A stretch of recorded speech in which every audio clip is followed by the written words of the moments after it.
bonsoir chez vous. Retrouvez l'émission 100% Sport tous les lundis à 20h45 sur KMT Télévision avec Daniel Jazz alias Dédé. 100% Sport, c'est toutes les disciplines. Automobile, cyclisme, escrime, football, handball, tennis, moto, marathon, karaté, pétanque, tir à l'arc, rugby, judo, voile et bien d'autres. 100% Sport, 100%, c'est tous les lundis sur KMT Télévision avec Daniel Jazz.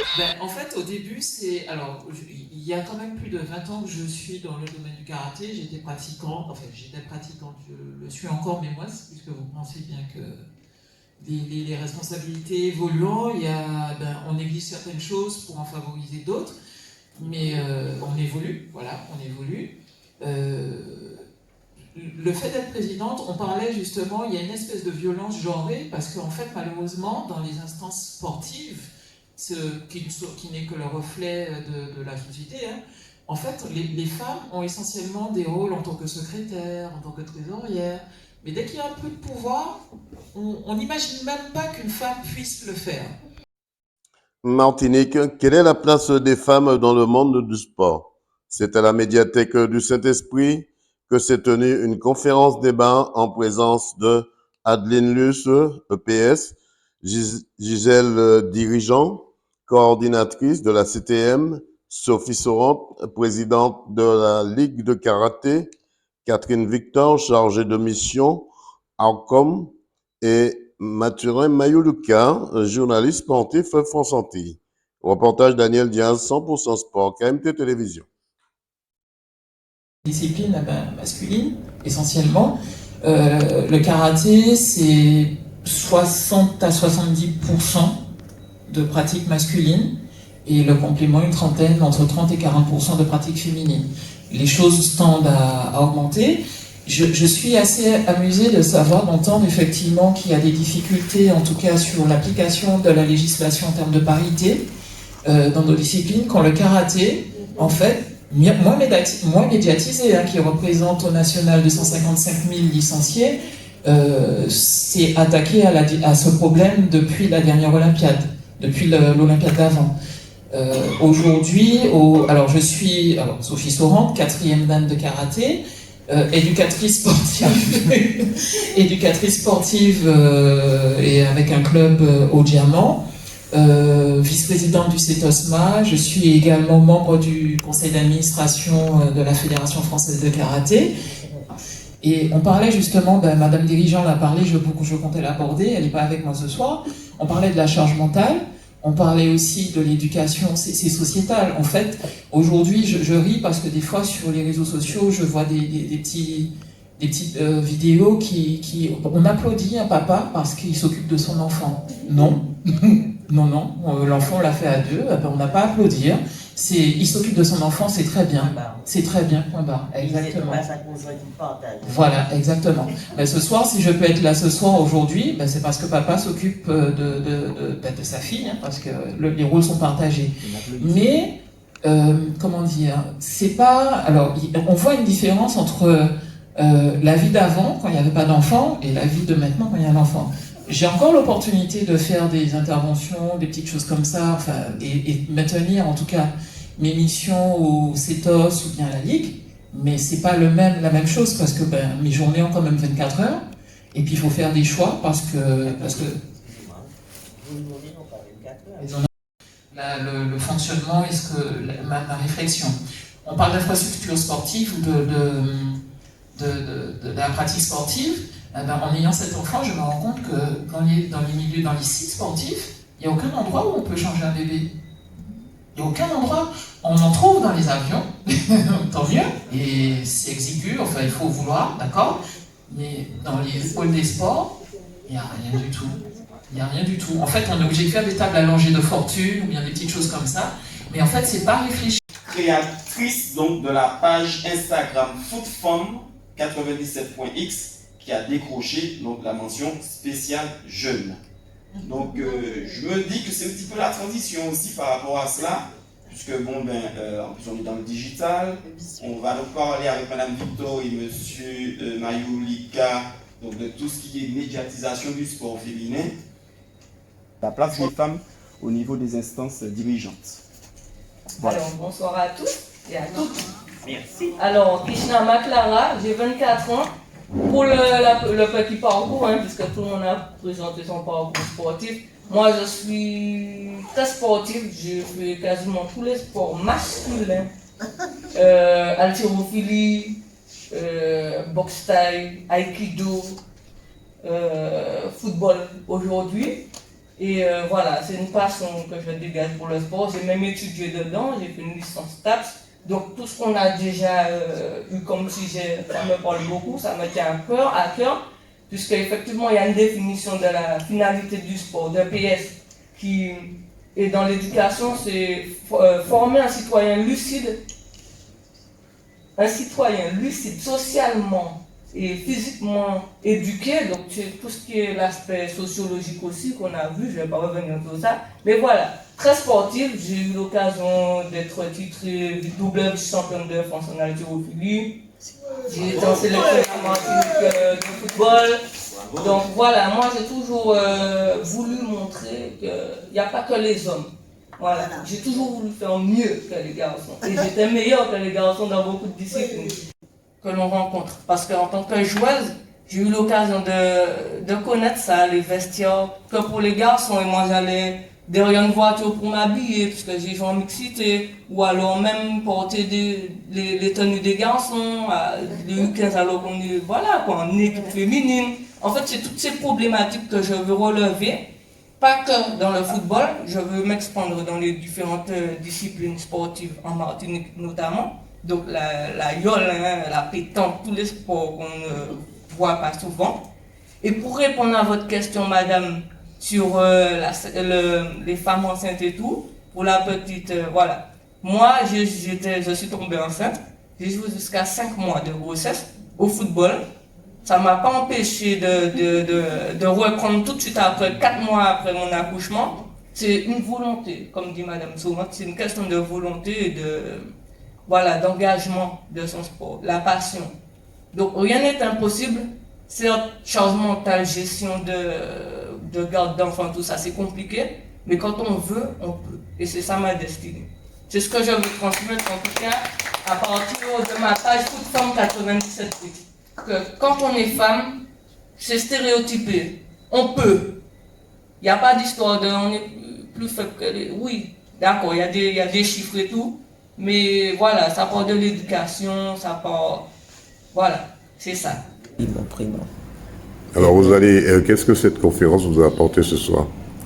Eh bien, justement, concernant les femmes, je vois qu'il est important pour que les femmes se mettent davantage au sport parce que c'est important pour qu'on ait une bonne santé et puis justement pour faire la différence par rapport aux hommes.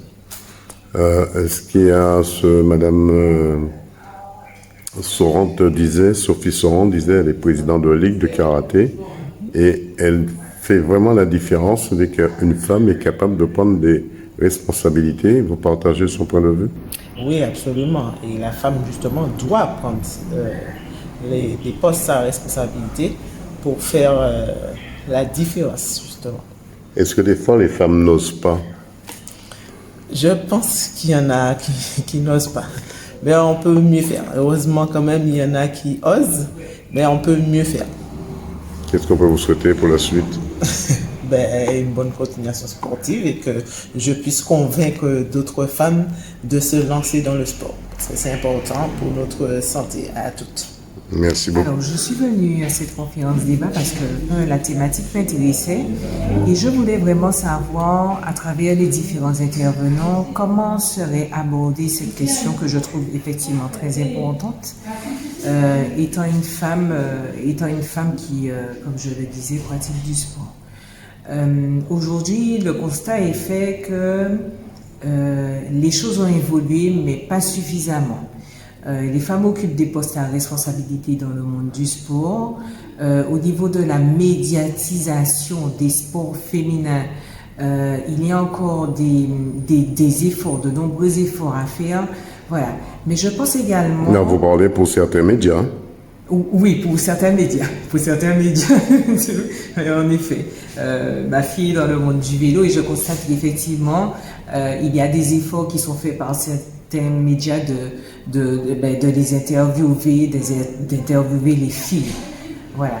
Mais je pense aussi qu'il y a un travail à faire au niveau de l'éducation scolaire, c'est-à-dire que dès les petites classes, les classes de maternelle, les classes de primaire, on devrait sensibiliser les enfants à cette question, quitte à faire venir des personnes qui pratiquent dans différentes disciplines pour pouvoir les sensibiliser à cette question qui est vraiment, vraiment importante au sein de notre société actuelle, puisqu'on parle souvent d'inégalité, on parle souvent de parité homme-femme. Donc cette parité, elle est aussi valable tant dans le monde professionnel que dans le monde sportif, que dans le monde associatif. Voilà. C'est vrai, Madame Sophie Sorante, présidente de Ligue de Karaté, a soulevé pas mal de questions. Ça a répondu aussi à vos attentes? Oui, tout à fait. J'ai été très sensibilisée par son profil, puisqu'on constate, comme elle le disait, que de plus en plus de femmes qui ont enfanté, malheureusement les structures ne répondent pas, les structures n'offrent pas la possibilité à ces femmes qui veulent reprendre leur activité sportive, de pouvoir soit faire garder leur enfant pendant qu'elles font du sport, ou encore avoir des structures adaptées, voilà, à l'endroit où il se trouve. Voilà, où on puisse changer l'enfant. Et comme elle le précisait, ça c'est très très important, qu'on ne mette pas forcément ces structures, enfin comment je dirais, par exemple pour pouvoir changer l'enfant, que ce n'est pas automatique dans chaque club, quoi.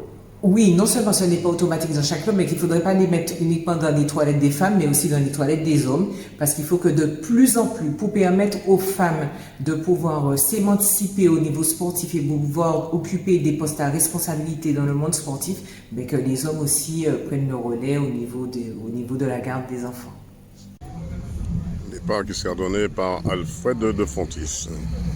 Dans quelques instants, départ du Trophée de la Caraïbe.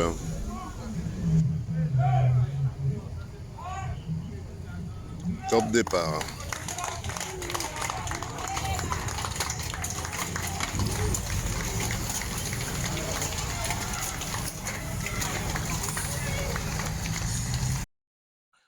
Martinique, départ de la première étape en ligne du Trophée de la Caraïbe organisé par l'Étoile cycliste du Cossais. Le jeune Néhémie Jean-Baptiste qui monte sur la plus haute marche du podium dans sa catégorie junior U19.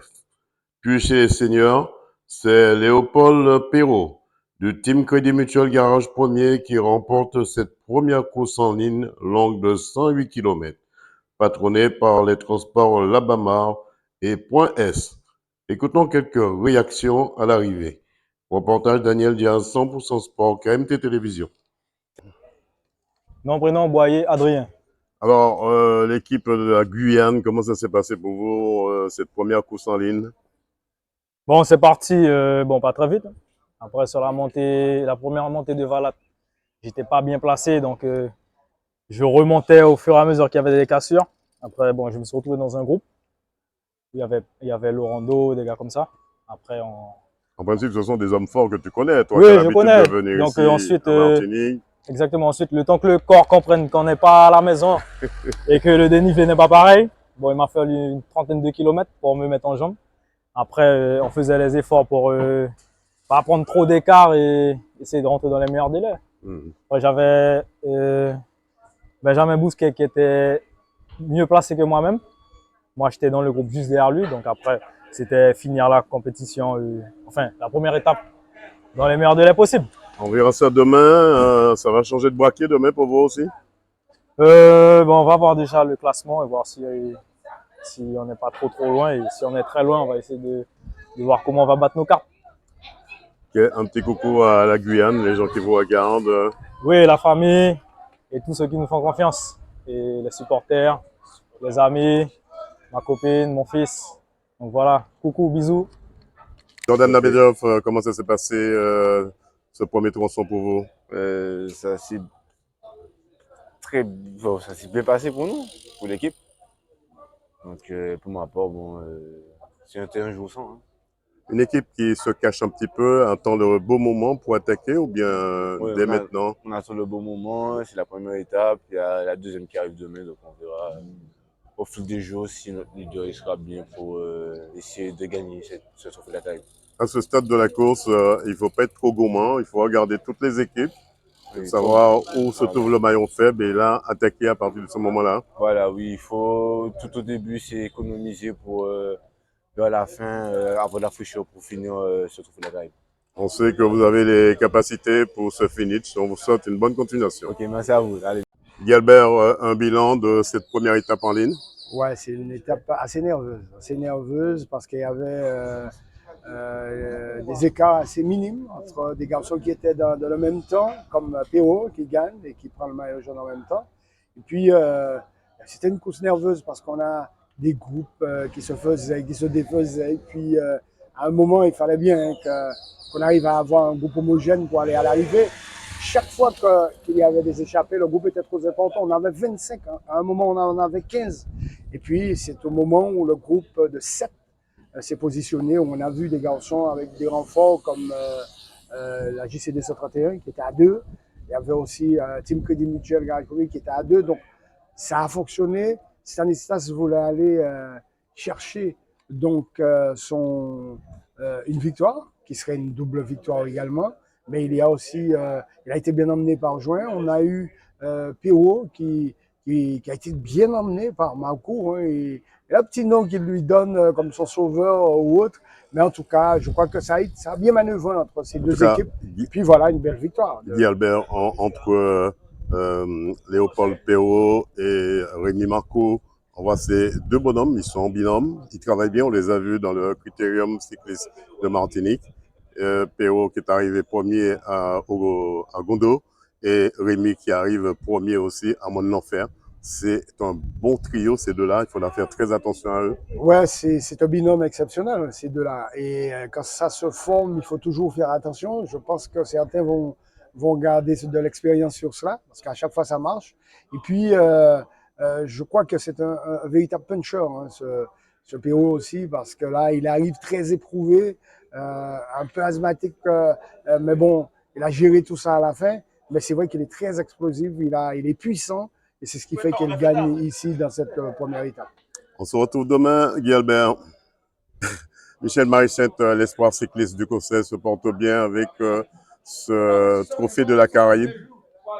Alors, si on doit parler au niveau de l'organisation, puisque le club est club organisateur, je dirais que on se porte assez bien, puisque déjà on a réussi à relever le défi de l'organisation. Aujourd'hui, la course a démarré sérieusement. Maintenant, au niveau sportif, hier, c'était du COS qui souriait. Cet après-midi, on partait avec 4 maillots. Cet après-midi, c'est un peu moins sourire parce qu'on a joué beaucoup de malchance sur la course avec des crevaisons. Il a fallu se battre pour revenir au devant. Après, on avait les deux bonnes cartes qui étaient dans l'échappée. Il se trouve qu'à Rivière-Salée, dans la chute, même si on n'a pas été victime directe de la chute, on s'est retrouvé distancé. Des coureurs qui avaient déjà fourni beaucoup d'efforts, qui devaient refaire des efforts pour venir devant. Et quand on commençait à monter vers là, c'est sûr qu'on ne pouvait que sombrer. C'est l'harmonie de la course aussi. Hein? C'est la beauté de la course et les difficultés. Il faut savoir que nos coureurs ne sont pas non plus encore entièrement en forme. La semaine dernière, Thierry Rago, qui commençait à venir en forme, et a beaucoup souffert de grippe et d'asthme. Donc, dans l'ensemble, je dirais que le CD n'a pas à rougir de sa prestation.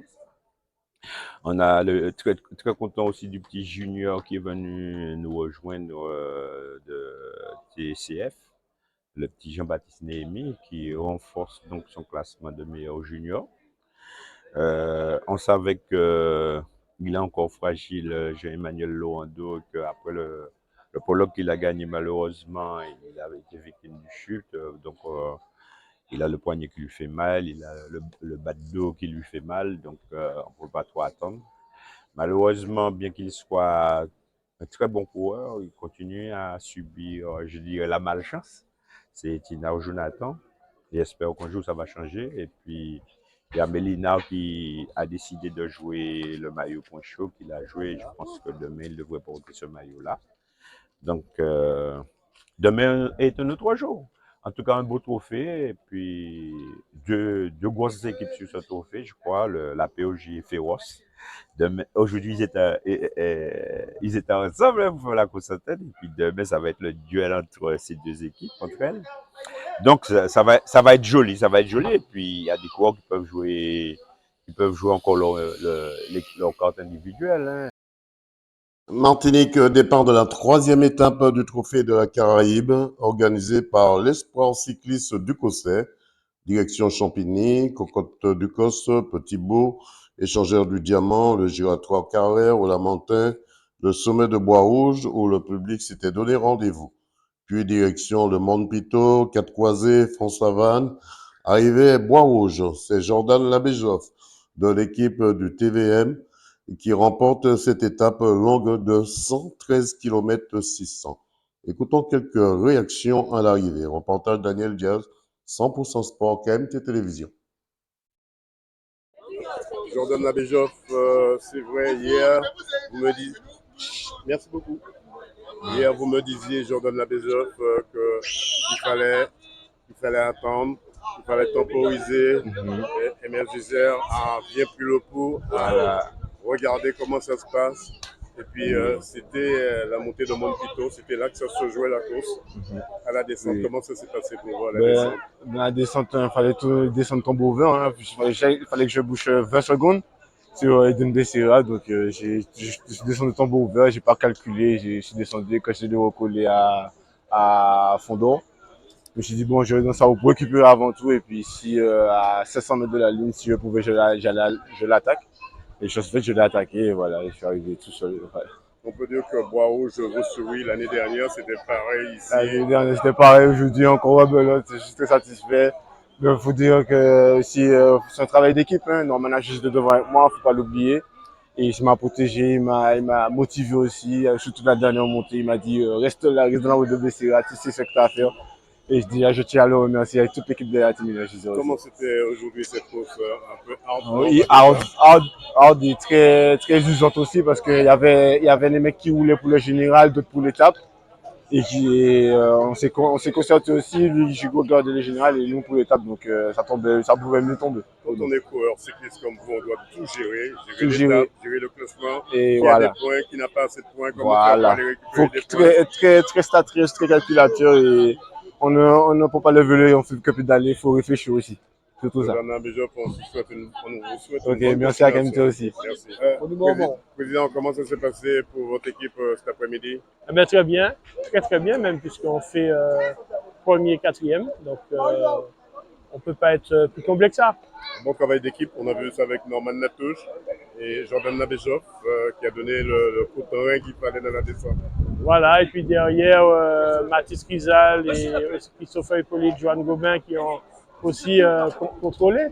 Donc, il y a eu un bon travail d'équipe, aujourd'hui. Jordan Labéjoff qui me disait hier qu'il fallait attendre, il ne fallait pas attaquer trop vite, il fallait regarder les équipes, compter, gérer les étapes et les temps. Et après, il faut donner le coup de pédale qu'il faut. C'est vraiment l'idée que vous leur donnez dans le groupe. Alors, en général, la première étape, ça permet d'observer un petit peu ses adversaires, de les jauger sans pour cela se laisser piéger. Mais hier, on a joué de malchance puisque le leader de l'équipe, Christopher Hippolyte, il a eu un incident mécanique, une crevaison vraiment au moment où le coup s'est fait. Et là, toute l'équipe a dû l'attendre pour le ramener. Et au moment où on revient en pleine ascension de Valat, où c'est monté très vite. Donc, ce qui fait qu'on n'a pas pu se projeter à l'avant. Donc, il est arrivé à 20 secondes du groupe de tête. Mais il n'a plus que limiter la casse. Donc, on s'en sort pas trop mal. Alors, c'est vrai que ça diminue, on va dire, nos prétentions sur le général, mais ça fait partie de la course. Donc, nous, aujourd'hui, on va se rabattre sur les victoires d'étape.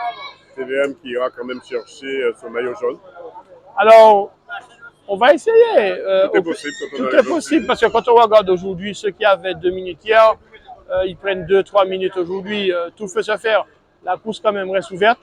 Même si il faut être lucide, ça va être difficile. Mais comme je dis, tout peut arriver en Martinique. Hein. Ça, on le sait. Il n'y a qu'à voir comment le Tour de la Martinique s'est gagné cette année. Donc, tant que la dernière étape n'est pas franchie, que la ligne n'est pas franchie, tout reste à faire. On Tout peut est dire possible. que, Président, ici, Jordan Labéjoff, c'est son terrain de prédilection parce que l'année dernière, il a gagné ici. C'est vrai, il était avec une autre équipe, les Côtes. Et là, cette année, il gagne avec son équipe. Alors, Jordan, oui, c'est vrai qu'il ne faut pas se mentir. On a repéré les étapes du trophée le week-end dernier. Nous sommes venus particulièrement ici.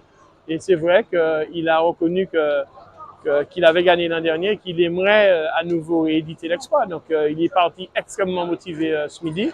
Nous lui avons dit de lâcher les chevaux. Donc, il a fait comme il sait le faire. Et au final, ça s'est super bien passé pour lui et l'équipe. Et nous sommes très contents.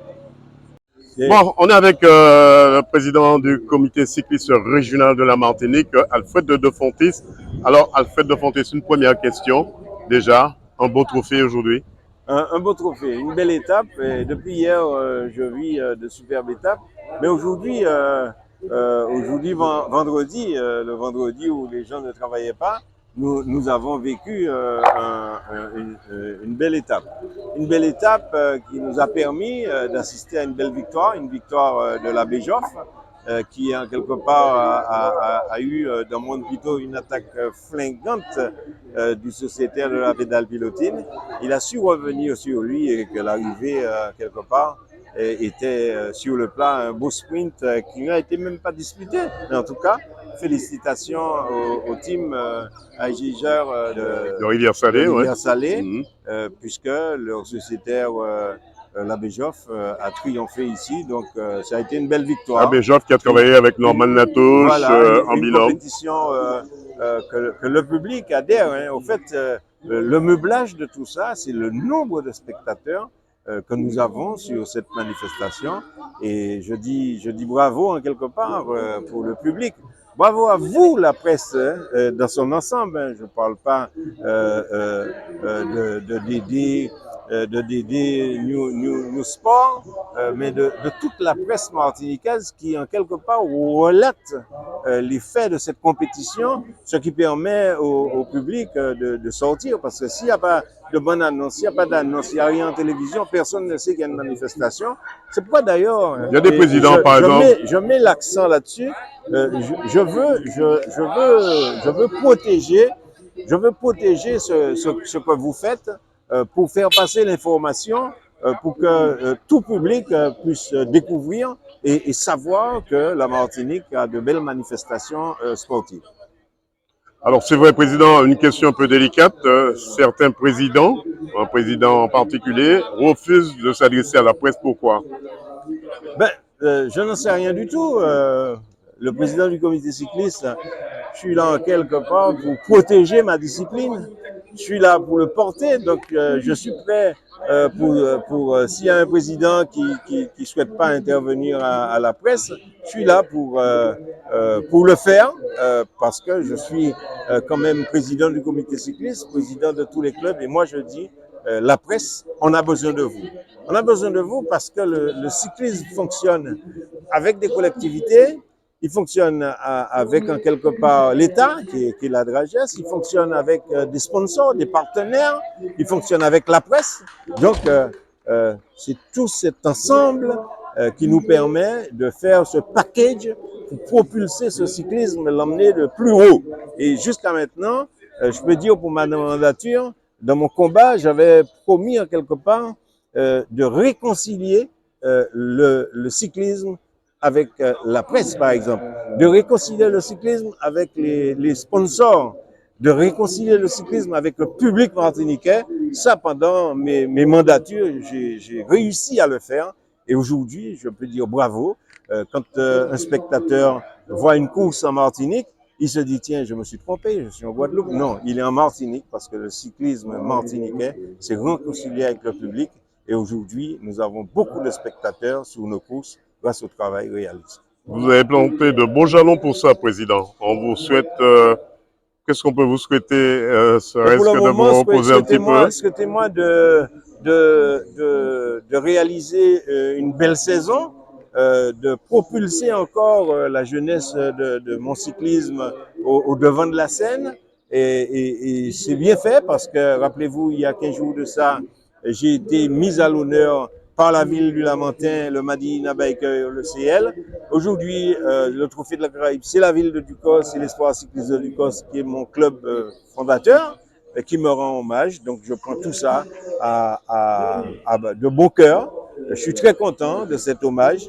Ça prouve en quelque part que ce dont j'ai réalisé pour le cyclisme martiniquais restait signé et j'aurai l'occasion d'emmener le président de la Fédération française de cyclisme d'ici 24 heures visiter la piste cyclable de Pays Noyer, visiter la piste cyclable du Lamentin. Tout ça, ce sont des actions que j'ai été derrière et permettez-moi de remercier la collectivité, remercier les maires de ces municipalités, remercier les instances telles que la CACEM, remercier la Espace Sud, toutes les instances et les municipalités qui nous aident à défendre cette politique sportive. Y aura-t-il un deuxième président, Alfred de Fontis? Je n'en sais rien. Alexandre Vires. Salut Patrick. Yo, Tony. Patrick. Jean-Max. Capitaine Fred. Martinique, les dernières foulées pour l'entraînement de la filière banane qui iront disputer le 7 avril prochain la 47e édition du Marathon de Paris 2024 et défendre les couleurs de la banane Guadeloupe et Martinique. Avant de prendre l'avion pour Paris, nous les avons posé quelques questions. Reportage Daniel Diaz, 100% Sport, KMT Télévision. Patrick, comment ça va se passer ce déplacement pour cette 47e édition du Marathon de Paris? Concrètement, aujourd'hui, nous sommes quasiment à 2 semaines. On a commencé notre prépa dès janvier, dès début janvier. Et là, quand je regarde par rapport au regroupement de ce matin, la forme est là, on est bien, on est heureux de se retrouver déjà ici. Et puis, du fait de savoir qu'on va partir pour représenter dignement les couleurs de la banane de Martinique et de Guadeloupe, ça c'est un challenge, c'est un nouveau challenge à relever. Et comme nous sommes des compétiteurs, alors du coup, nous sommes tous prêts, bien dans la peau, bien dans la tête, pour bien représenter la banane de Martinique et de Guadeloupe. Ça va être un événement, cette 47e édition, on va dire que vous êtes un peu rodé. Bon, le terme n'est pas exact, mais vous connaissez déjà, c'est pas la première fois que vous faites ce marathon. Comment se porte le groupe, Luc? Disons, depuis que je suis arrivé à la tête des marathoniens, je m'occupe de ce secteur au nom de la banane de Guadeloupe et de Martinique. Le groupe a beaucoup évolué et on a amélioré énormément de choses et que je pense qu'aujourd'hui ça commence à devenir presque pour nous que un peu de la routine, surtout que nous avons pu intégrer avec nous nos amis de la Guadeloupe. Comment se porte la filière banane? À la filière banane, il faut pas se cacher. Nous sommes au cours de la vague. Et ça a été le gros combat que j'ai eu à mener pour pouvoir maintenir quand même le marathon. Puisque dans des périodes difficiles, je crois que c'est, contrairement à ce que pensent certains planteurs, c'est sûrement le moment de communiquer pour pouvoir améliorer la vente, par conséquent améliorer nos recettes. Il faut aller chercher le client là où se trouve. Et je pense que le sport, c'est quand même un des moteurs qu'on peut pouvoir utiliser pour pouvoir vraiment enlever la filière de cette situation. Patrick, cette 47e édition, comme les autres éditions précédentes, c'est le coup de pouce qu'il faut pour que la filière banane puisse avancer en Martinique. Tout à fait, comme le coach vient de dire, la filière traverse, c'est vrai, cette année, dans des zones de turbulence, j'ai envie de dire, parce que comme on a l'approche du voyage, je peux faire parler de zones de turbulence. Mais, comme il a dit, nous sommes là justement pour montrer à l'international, à l'Europe, ce beau fruit qui est, comment dirais-je, très prisé des Européens. Alors du coup, on est tout fiers justement et puis en plus à chaque fois on a un logo différent dans le dos et Et en Provence, ça fait plaisir, parce qu'il y a des gens qui sont derrière nous, qui lisent ce qui est marqué dans le dos du t-shirt, et puis c'est vrai, ça nous booste aussi, quoi. Dernière question, messieurs, qu'est-ce qu'on peut vous souhaiter Qu'est-ce qu'on peut vous souhaiter exactement? Alors, en ce qui me concerne, ce que je souhaite, c'est que j'ai le maximum de compétiteurs qui rentrent dans les moins de 3 heures. C'est ce que j'ai toujours fixé comme objectif. C'est peut-être ce que certains n'avaient pas compris au départ. Comme je dis, nous allons faire de la communication. Et si ça ne sert à rien de faire de la communication, puis arriver 8 heures après le départ, quand il n'y a plus personne, si nous allons faire de la communication, il faut être présent, et que le maximum de personnes rentrent, et puis que les autres ne rentrent pas trop tard. C'est juste ce que je souhaite. Et puis, juste avant de terminer, je voudrais aussi remercier 100% Sport pour le travail qu'il fait avec nous jusqu'à aujourd'hui, qui nous a permis ça fait partie des points qui nous permettent de restituer le groupe. Dans quel état d'esprit se trouve votre équipe? Eh bien, il est vrai, bon, aujourd'hui, on a vu une équipe vraiment prête à participer au 47e Tour du Marathon de Paris. Bon, enfin, ce matin, on a fait juste un petit réveil musculaire de 1h30 et je vois mes gars, ils sont fait prêts pour le 7 avril. Messieurs, 100% Sport était heureux de vous recevoir sur le plateau. On vous souhaite bon vent déjà. Comme l'a dit Patrick tout à l'heure, il n'y aura pas trop de turbulence à l'arrivée, mais j'espère que vous serez sur l'une des 3 marches du podium de cette 47e édition. Nouveau, le tennis Paddle Shop. C'est la maison du tennis qu'il vous faut. C'est tout l'équipement dans le domaine du tennis et du paddle. Raquettes, grippes, vêtements, chaussures, balles, sacs et bien d'autres. C'est aussi le cordage de votre raquette en moins de 30 minutes. Le tennis Paddle Shop, c'est au rez-de-chaussée, à l'angle de l'immeuble Vénutolo, à côté du centre commercial de Cluny. Ouvert du lundi au vendredi de 9h30 à 18h30 et le samedi 10h-18h. Téléphone 06 62 01 06 89. Le tennis Paddle Shop, c'est l'expert du tennis et du paddle qu'il vous faut. Autant demander où? Partenaire de 100% Sport. Le cabinet Joc, situé au 46 avenue France Fanon, Fort-de-France. Ouvert du lundi au vendredi sur rendez-vous. Le cabinet Joc, c'est l'expert comptable. L'audit, conseil, l'accompagnement pour l'expertise de la création d'entreprises et prévisionnelle. Le cabinet Joc, c'est toute une équipe autour de Philippe Joc à votre service. Et c'est l'expert qu'il vous faut. Pas dit au pâté du Oussa. Téléphone 05 96 61 88 88. Le cabinet Joc, partenaire de 100% Sport.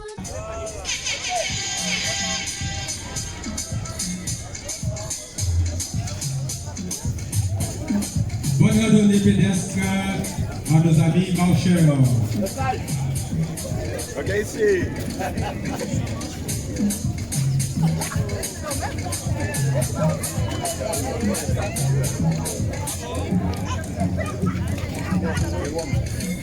C'est parti, c'est parti. 3, 2, 1, c'est parti.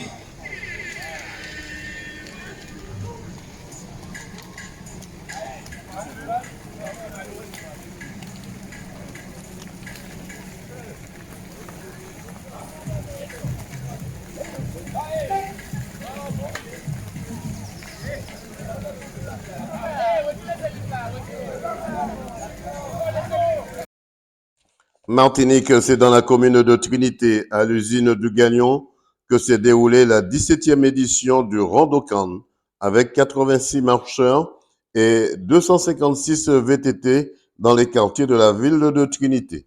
Écoutons quelques réactions. Jean-Yves Glany, président de Manico Team 97. Alors, parlez-moi de cette manifestation, on va dire, c'est la 17e aujourd'hui de ce Randocan. Tout à fait. Alors, aujourd'hui, nous sommes le dimanche 24 mars 2024. Donc, nous sommes à l'usine du Galion, qui nous reçoit encore une fois. Merci encore à la direction de l'usine du Galion. Donc, Randocan, le 17e tour, organisé en collaboration avec la ville de la Trinité, l'exploitation agricole du Galion, l'usine du Galion, nos partenaires, DJ 113, Royal, SMCR, comme Naos Immobilier, en fait, tous nos partenaires. Je commence si je ne vais pas oublier quelques-uns.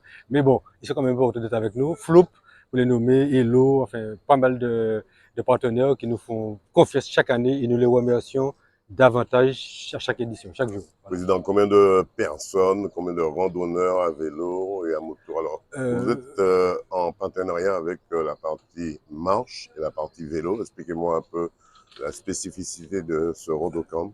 Tout à fait. Alors, la Rodocan, c'est deux activités, principalement, c'est le VTT et la marche. Alors, la particularité du VTT, c'est que la randonnée VTT est balisée de A à Z. Il y a deux circuits. Cette année, le kilométrage sera de 20 km et de 31 km pour le grand circuit, le rouge. Et la marche est encadrée par l'association Osons Découvrir, donc qui fait l'encadrement de la marche, qui fait à peu près une douzaine de kilomètres. Voilà. Quand vous parlez de sécurité, expliquez-moi un petit peu pourquoi une grande sécurité, puisque vous êtes dans les terres. Alors oui, ça veut dire qu'au niveau de la marche, donc ils ont pas des circuits ce qu'on appelle des chemins de travers. Au niveau du VTT aussi, mais il nous arrive de couper des voies carrossables, des départementales, etc., de façon sur certains chemins.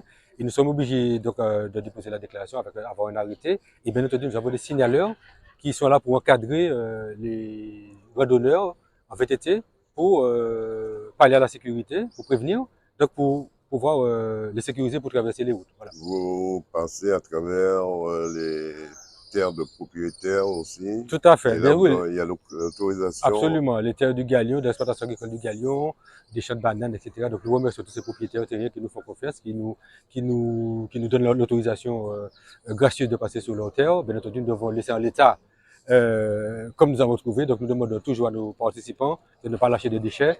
Et même lorsque nous passons après eux, nous ramassons, autant que faire se peut, bien entendu, les panneaux, les balises et tous les déchets éventuels qui seront sur le circuit. Une fois par année ce Rodocan, mais ça se prépare depuis quand? Eh bien, je me rappelle que l'année dernière, lorsqu'on s'était vu à la merveilleuse au premier ravitaillement, tu avais posé la question. Eh bien, Rodocan se prépare un petit peu, on va dire 8 mois avant. Pratiquement avant les vacances, lorsqu'on a fini cette Rodocan, on va commencer à réfléchir très sérieusement à partir du mois de juillet, août, on va dire, commencer à travailler, à peaufiner le circuit, nos partenaires, notre organisation, en ce sens. Voilà. Ça sera la 18e édition. Eh bien oui, ce sera la 18e édition, voilà, entendu, pour l'année prochaine. Mais pour l'instant, nous allons savourer ce 17e tour, puisque nous avons été magnifiques jusqu'à maintenant, et tout le monde est prêt pour se lancer à travers les traces en vélo, en VTT ou en marche. On va à une dernière question, Président. À quelle heure exactement les deux départs? Alors, la marche se fait, le départ de la marche se fait à 7 heures précises et le VTT va partir à 7h15. Voilà. Dame Nature ne va pas trop vous gêner? Non, mais nous sommes des gens d'optimisme. Vous savez, lorsque, comment dirais-je, on va pour un objectif positif, eh bien, on attire le positif. Donc, jusqu'à maintenant, on a eu du soleil, eh bien, on aura encore du soleil et puis un petit peu de fraîcheur. Ça fait pas de tort parce que nous sommes au carême. Hein. Donc, s'il y a du vent, c'est bon. S'il y a du soleil, c'est bon, on fait ça, nous après. Voilà. Dernière question, qu'est-ce qu'on peut vous souhaiter? Eh bien, qu'on passe une très très belle édition de Rodocan 17e tour 2024, en collaboration avec nos partenaires, encore une fois, privés, institutionnels, tous nos partenaires. Et puis bien entendu, merci à DD News KMT, qui nous fait le plaisir de nous rendre visite encore comme l'année dernière, à tous nos partenaires, qui soient de près ou de loin, à tous les gens qui nous encouragent également. Et merci surtout, merci d'aider aux riverains, aux automobilistes pour leur patience et leur compréhension. Merci. 100% Sport vous remercie. Merci Dédé, merci 100% Sport. Monsieur Chalonneau, comment ça se passe cette 17e édition de cette Rodocan pour l'usine du Galion? Eh bien, plutôt bien, parce que je suis arrivé il n'y a pas si longtemps, donc plutôt bien et ça ne devrait que bien se passer. C'est votre première participation, on va dire. Absolument. Alors, on espère que la 18e édition, vous serez vraiment en plein dedans. L'usine de Galion, on va dire, l'usine de Galion s'engage depuis 17 ans à avoir ce départ ici. C'est un privilège pour vous? Oui, absolument, absolument. Ça permet de faire, entre guillemets, rayonner le Galion, même s'il rayonne déjà naturellement, du fait qu'on soit la seule sucrerie. Voilà. Et puis, ça permet également de promouvoir le sport, comme on pourrait dire, avec notamment le VTT et la marche. Qu'est-ce qu'on peut vous souhaiter? Campagne sucrière, avec beaucoup de sucre pour les Martiniquais.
Martinique, c'est dans la commune du Diamant que les jeunes des établissements scolaires ont mis le cap sur la commune du Marin sous forme de défi avec un départ aux alentours de 9h30 pour une arrivée vers 12h30.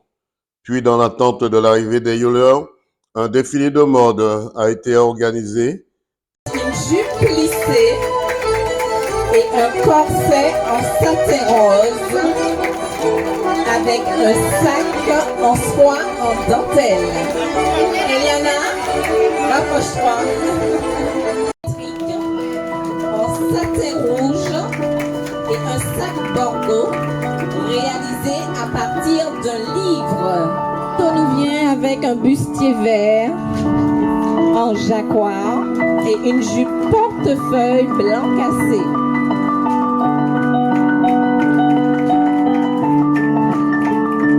Shanice qui porte une tenue patchwork jaune, doré et un motif avec le sac assorti. Shanice qui porte un kimono oversize et un bustier à carreaux avec un pantalon noir en velours côtelé assorti de sacs en simili-cuir.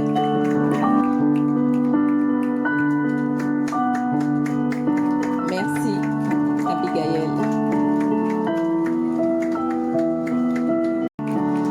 On continue avec Shanice qui revient avec un haut portefeuille en velours côtelé noir et une jupe noire. Et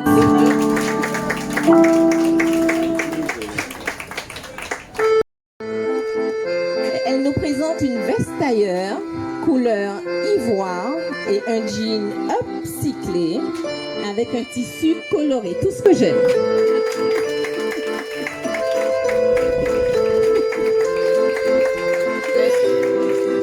Et on voit que le jean est défend au passage les jeans qui revient à la mode, hein, parce que ça existait déjà. Hein.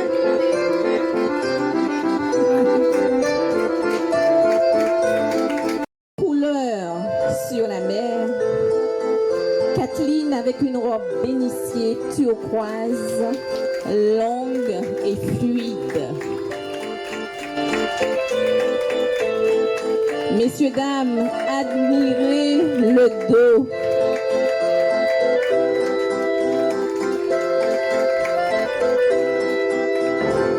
Alors, nous allons revoir tous les modèles.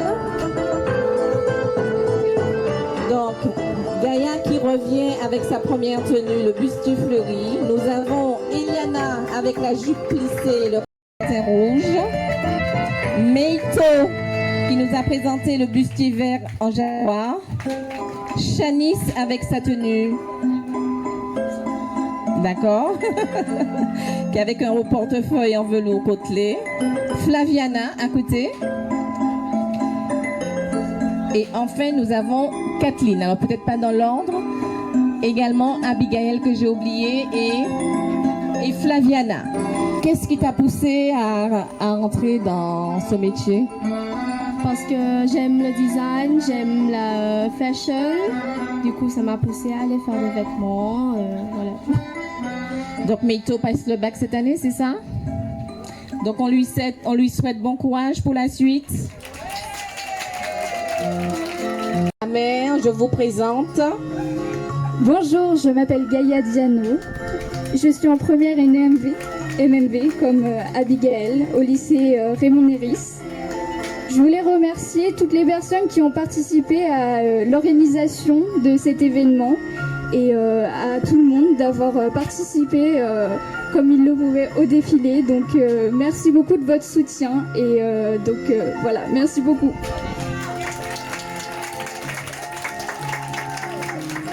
Alors, nous allons également remercier les enseignants de cette filière, n'est-ce pas? Elles ne sont pas toutes là, mais vous allez leur apporter quand même le soutien qu'il faut parce que elles ont les premières, il y a des secondes là?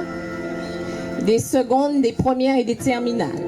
Donc voilà, merci à cette section du lycée Raymond Néris. Merci mesdemoiselles et bonne continuation et je vous souhaite le meilleur pour la suite.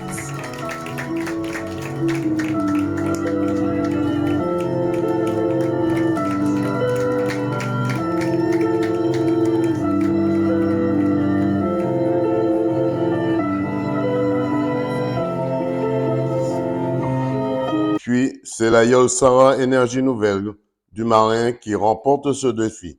Écoutons quelques réactions. Donc, Donville Christelle, je suis professeure d'EPS au lycée Raymond Néris.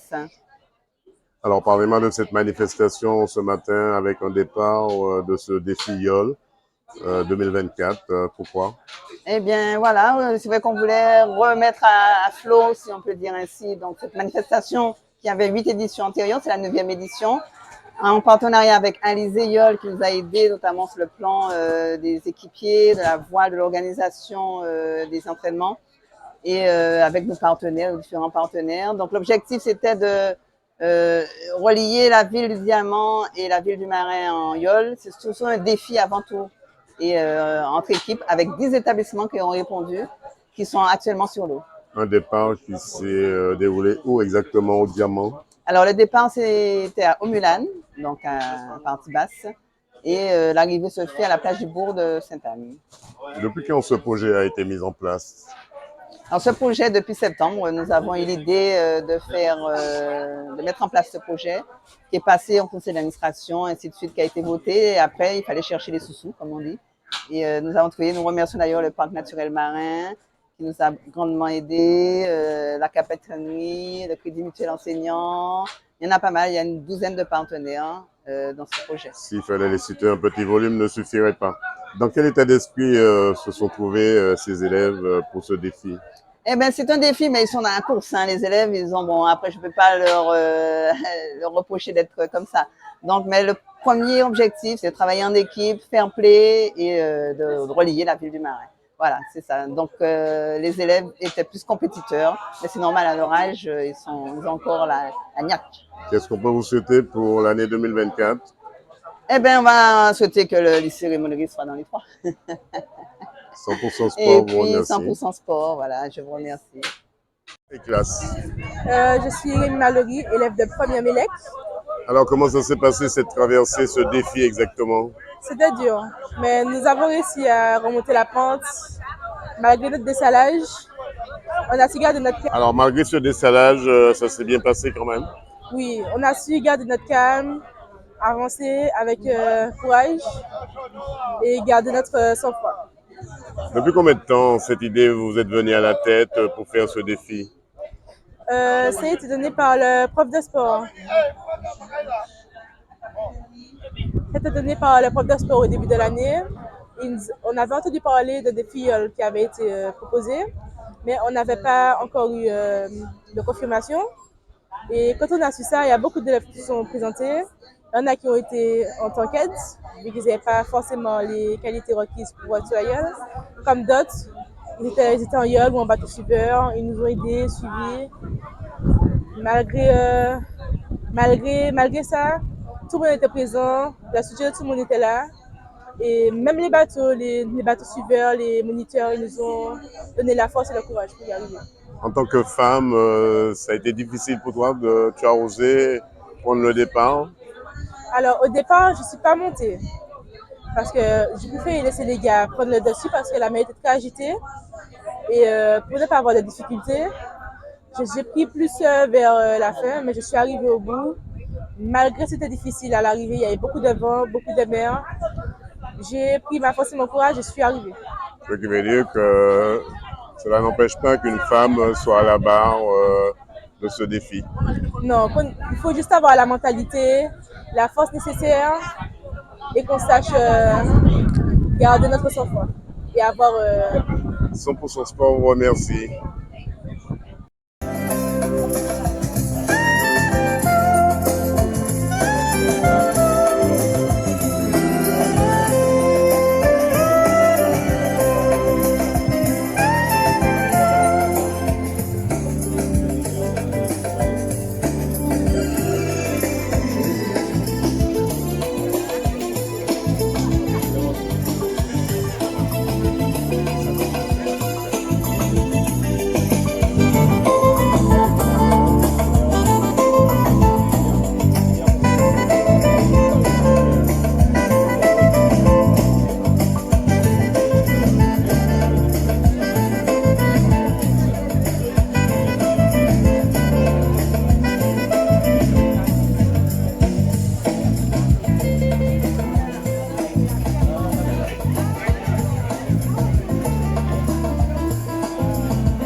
facteur, rien de compliqué. Vous faites ce que vous savez faire, d'accord? C'est-à-dire, on va garder toujours le collectif, l'application de ce qu'on fait.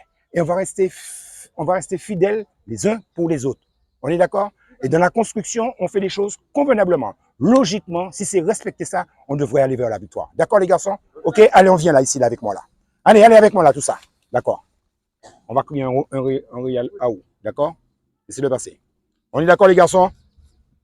Real Aou! On y va. Martinique, c'est sur le terrain du Real de Tartane que le tournoi U15, baptisé César Nestoré, s'est déroulé avec 4 équipes U15. Puis, la grande finale entre le club colonial et le Real de Tartane U15. C'est le club colonial U15 qui remporte cette finale.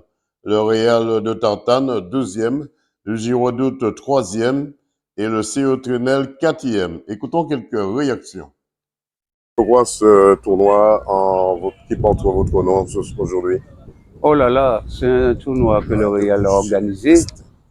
Le Real a organisé ce tournoi et je remercie tout particulièrement Patrick, entraîneur de moins de 15 ans, qui a voulu me mettre à l'honneur aujourd'hui pour ce tournoi. Combien d'équipes sont invitées pour ce tournoi? Eh bien, les équipes invitées sont Girodoute, le CO Trenel, le Club Colonial et le Real de Tartane. Ça a commencé depuis quelle heure et ça prendra fin à quelle heure? Eh bien, ça a commencé depuis 8h, 8h30 et les équipes jouent 2 fois 20. Et en ce moment, c'est la petite finale entre les Girodoute et le CO Trenel. Et la grande finale, ce sera le Real de Tartane contre le Club Colonial. On espère que le Real de Tartane va tirer son épingle du jeu. De toutes les façons, si on organise le tournoi à Tartane, il faut que le tournoi reste chez nous.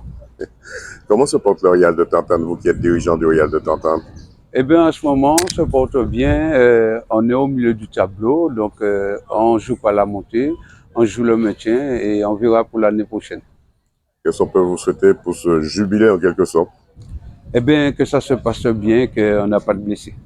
Surtout que les jeunes profitent de ce moment convivial. Et que les jeunes aussi profitent de ce moment si agréable, puisque aujourd'hui, le beau Dieu nous a permis d'avoir un beau temps, un beau soleil. Donc j'espère que ça va finir de bon augure et qu'on n'ait pas de blessés.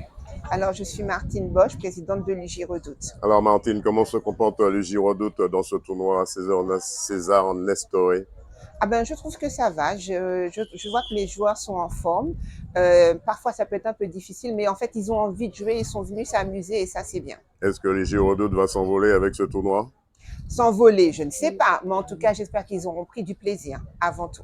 Comment se comportent ces jeunes de l'UJ Redoute? Très bien. Je n'ai aucune difficulté. J'ai même de très bons joueurs. Alors, quand j'ai des très bons joueurs, mon problème, c'est qu'on vient les récupérer. D'autres clubs viennent les chercher. Alors, dans quel état d'esprit ils se trouvent ces jeunes avant l'entrée de ce tournoi? Ah non, ils étaient venus contents d'avoir été invités et de pouvoir jouer, rencontrer des équipes en fait qu'ils ne rencontrent pas pendant le championnat. Ça, c'est important pour vous d'avoir ce moment convivial. Voilà. En général, on est invité tous les ans par le Real de Tartane et tous les ans, on vient. Qu'est-ce qu'on peut vous souhaiter pour la suite? Eh bien, comme on dit, longue vie. 100% Sport vous souhaite bon vent. Merci. Alors, je m'appelle Lorenzo Cobre Dominguez et je joue au club de l'UJ Redoute. Depuis combien de temps? Depuis que j'ai 3 ans, c'est-à-dire depuis 10 ans. Tu as quel poste? Je suis au poste de milieu. C'est quoi le poste de milieu de terrain? Pour moi, c'est de jouer au milieu du terrain, c'est-à-dire... En fin de compte, tu es pratiquement le moteur, le distributeur avec tes collègues. Ouais. Comment ça se passe? Dans quel état d'esprit êtes-vous pour cette rencontre? On a un bon état d'esprit. Donc franchement, ça va. Vous n'avez pas fait le déplacement pour rien? Vous allez sûrement vous envoler avec cette coupe César Nestoré? Oui. Oui? Oui. 100% Sport te remercie. Bonjour, je m'appelle Alexis Carteron et je joue ailier gauche. Alors Alexis, comment ça se passe ce tournoi pour vous? Ce tournoi se passe bien, on a gagné notre premier match 7-1 et j'ai marqué 4 buts. C'est quand même bien, 7-1. Vous êtes en finale? Oui, c'est ça. Alors vous allez vous envoler avec ce tournoi César Nestoré vers Fort-de-France? Oui. C'est l'objectif? Mais on va gagner. Dans quel état d'esprit êtes-vous quand vous êtes arrivé ici? La gagne. Il n'y a que ça que chez vous, c'est la gagne. Il n'y a que ça. C'est bien. Comment se comporte le groupe, vos collègues? Mais le groupe, il se comporte bien, on s'en sort bien. Et on met tout pour gagner. Tu es en quelle classe? Je suis en 3e. Comment tu arrives à gérer ta passion qui est le ballon et ce tournoi aujourd'hui? Tes études, Je gère bien, j'ai pas... Tu gères? Oui. C'est quoi les projets pour plus tard? Tu as déjà des projets? Être footballeur. Être footballeur professionnel? Oui, c'est ça. Tu peux te repérer à quel joueur en métropole? En métropole, ben, Mbappé en métropole, mais... Pourquoi toujours Mbappé? Il n'y a pas d'autres joueurs? Dans le monde entier, Vinicius. Oui. Qu'est-ce qu'il y a encore comme joueur? Ronaldo. Ronaldo. Il n'y a pas encore? C'est tout. C'est tout? Oui. Tu crois tu es Marseille ou PSG? Aucun des deux. Aucun des deux? Le Real. Madrid, c'est bien, tu iras très loin. Qu'est-ce qu'on peut te souhaiter pour la suite de ce tournoi? Mais d'être meilleur buteur du tournoi et de gagner le tournoi. Je m'appelle Rodeléo. Je suis joueur du Real de Tartane, capitaine, numéro 10. Alors Léo, comment va se passer cette finale? Vous qui êtes du Real de Tartane, automatiquement, ce tournoi restera à Tartane? On va se donner à fond. Même si c'est un club de R1, on n'a pas peur. On va absolument gagner. Garder la coupe chez nous. Parce qu'on n'est pas venu ici pour la perdre. Vous n'êtes pas venu ici pour la perdre, mais vous n'êtes pas venu ici non plus pour faire de la figuration. Vous allez remporter ce tournoi, quels que soient les moyens? Oui, on va tout faire pour la gagner. Dans quel état d'esprit se trouve ton équipe? On est dans un bon état d'esprit. On a pris confiance avec le match de Redoute. Mais on ne va pas prendre la grosse tête non plus. Parce qu'on affronte quand même une équipe de R1 qui sait jouer au foot, on les a vus. Mais on va tout faire pour gagner. Qu'est-ce qu'on peut vous souhaiter? De gagner ce match et d'être sérieux. Parce que sans sérieux, on ne pourra pas gagner. 100% Sport vous remercie. Ok, les gars, bravo. Voilà, merci les garçons. Idée encore une fois. Je suis Patrick Gokravla, je suis coach au Real de Tartane, section U15, U17. Alors Patrick, pourquoi avoir organisé ce tournoi César Nestoré aujourd'hui? Eh bien, écoutez, ce monsieur César Nestoré, est un monsieur du monde du football martiniquais, puisque tout le monde le connaît sous la place. Il a un palmarès éloquent. Et il était tout à fait normal qu'on puisse le mettre à l'honneur, puisque lui aussi, il est natif de Tartane. Et c'est tout à fait normal que qu'il soit lui qui soit à l'honneur dans ce tournoi de U15. Alors, un tournoi qui comporte... quel est l'enjeu de ce tournoi, plus exactement? Alors, l'enjeu, dans un premier temps, c'est d'honorer ce monsieur, ce grand joueur martiniquais, qui est monsieur César Nestoré. Et par la même occasion, en ce dimanche pascal, c'est de faire que nos jeunes puissent s'occuper, partager un moment agréable et festif, mais dans un bon cadre. Est-ce que ce tournoi restera au Real de Tartane aujourd'hui? Ben écoutez, on a travaillé pour, hein, on fera en sorte qu'il reste. Maintenant, c'est le meilleur qui va gagner, et voilà. Mais ce qui nous importe surtout, c'est que ça se passe dans de bonnes conditions et que nos enfants ne soient pas blessés de façon qu'ils puissent continuer leur scolarité en toute tranquillité. Comment se portent les jeunes du Real de Tartane? Ben ma foi, la jeunesse se porte bien parce que nous avons quand même des dirigeants, des encadrants qui sont là. Ils sont un petit peu présents, omniprésents avec les jeunes. Ils font du beau boulot, ils les accompagnent. On essaie de leur donner au mieux de ce que nous savons faire. On n'a pas à se plaindre. Il y a des clubs qui sont bien plus malheureux que nous. À Tartane, on se porte bien. 100% Sport vous remercie et vous souhaite bon vent. Merci.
Bonsoir à tous et merci de nous rester fidèles pour cette émission 100% sport. Jean-Michel Césaire a réalisé cette émission. Un coucou à nos amis de la Guadeloupe, la Guyane et la Martinique. Un coucou à Alain Petit et Charlie Prod de Saint-Joseph. À notre consultant, M. Jean Dorsan. À Madame et M. Christian Kervolon à Dakar au Sénégal. Madame Doris Jamani à Amiens de la Somme. Monsieur et Madame Jacques, Pierre et Mimi en Floride aux États-Unis. Tully et Roger Valéjo dans le Dumont dans la Sarthe 72. Monsieur et Madame Léo Martine Schelcher à Léandre Labranche, le Val-de-Marne 94. Anneli Tulé et Charles de Rivière-Pilote. Monsieur et Madame Julien Riga à Mayotte. Et nos amis de la Guadeloupe, Monsieur Roger L'Aquitaine, Monsieur Benoît Boulot, président du STT. Monsieur et Madame Alain Lérandi, mais d'autres j'en passe. Vous qui nous regardez, le www.kmttelevision.fr, sur la page YouTube des News Martinique, la rediffusion de cette émission aura lieu à 23h08. Le dernier passage aura lieu le mardi matin à 9h. Merci pour les salutations. On se retrouve avec Dédé pour la suite de l'émission 100% Sport. Bonsoir chez vous. Retrouvez l'émission 100% Sport tous les lundis à 20h45 sur KMT Télévision avec Daniel Jazz alias Dédé. 100% Sport, c'est toutes les disciplines. Automobile, cyclisme, escrime, football, handball, tennis, moto, marathon, karaté, pétanque, tir à l'arc, rugby, judo, voile et bien d'autres. 100% Sport, 100%, c'est tous les lundis sur KMT Télévision avec Daniel Jazz. Oui. Ah non! Ah, ça arrivait, oh. Mais pas qu'à c'était tout. Allez, Kai CAD. CAD, Caribbean Automotive Diffusion. C'est le spécialiste de la vente de pièces détachées pour véhicules japonais et coréens. Daewoo, Nissan, Hyundai, Getz, Kia, Sorento, embrayage asiatique et bien d'autres. C'est aussi des commandes rapides et soignées. Une équipe dynamique autour de Charles pour vous servir en toute tranquillité. Pas dit ou pas t'es savent. CAD Mandiou. C'est au 16 rue Voltaire au Terre-Séville. Ouvert du lundi au vendredi de 8h à 17h sans interruption. Le samedi 8h 12h. Le mail caribbean.automotive@gmail.com. CAD, c'est le spécialiste de pièces détachées qu'il vous faut sans défaut. Téléphone 05 96 60 16 80. Le fax 05 96 73 11 27. CAD, imité mais jamais égalé. Parts Motoservice PMS, c'est le numéro 1 de la réparation de votre moto, 2 ou 3 roues, quelle que soit la marque, avec un devoir de résultat à tous les niveaux. Parts Motoservice PMS, c'est aussi le montage de vos pneus et en exclusivité vidange réparation, vente de pièces de rechange toute marque. Commande rapide et soignée. Parts Motoservice PMS, c'est le professionnel de la moto qu'il vous faut. Autant de dire, c'est au 15 rue Pierre-Liaudet, cité artisanale de Dillon à Fort-de-France. Téléphone 05 96 73 34 87. Le mail parts parts-moto-service au pluriel @orange.fr. Parts Motoservice. Attention, la première est toujours en bas. Maman, écoutez, vous venez de perdre un proche, quel que soit l'endroit. Faites appel à Yoldi.